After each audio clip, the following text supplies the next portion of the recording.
Today, I will introduce the Phoenicians, an ancient maritime civilization that existed from around 1000 BC to 300 BC.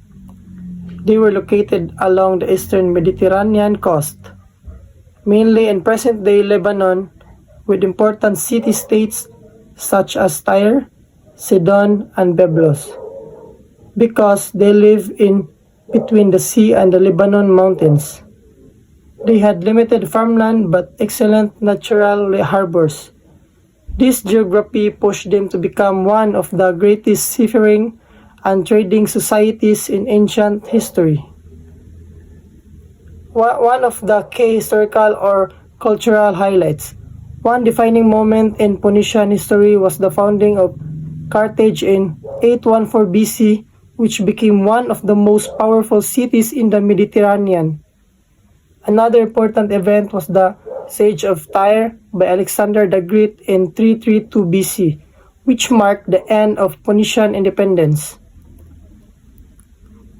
Culturally, they are famous for developing the Phoenician alphabet, which later influenced the Greek and Latin alphabets, and eventually many modern writing systems. There are the maritime practices. The Phoenicians were expert shipbuilders and navigators. They built strong cedar wood ships with keels for stability and used both sails and oars. Some warships, called biarms, has two rows of oars for speed and power. For navigation, they relied on the stars, especially Polaris, coastal landmarks, wind patterns, and ocean currents. Economically, they traded luxury goods such as purple dye from Murex nails, cedar timber, glass, metals like tin and silver. The challenges and adaptations. The Phoenicians are faced many challenges. These are the strong Mediterranean storms, limited farmland, coastal erosions, and harbor. Powerful empires like Assyria and Babylon. They adapted by building stronger, flexible ships, establishing colonies like Carthage for food and resources, creating wide trade networks, secure supplies. Even when conquered, they survived through diplomacy and trade.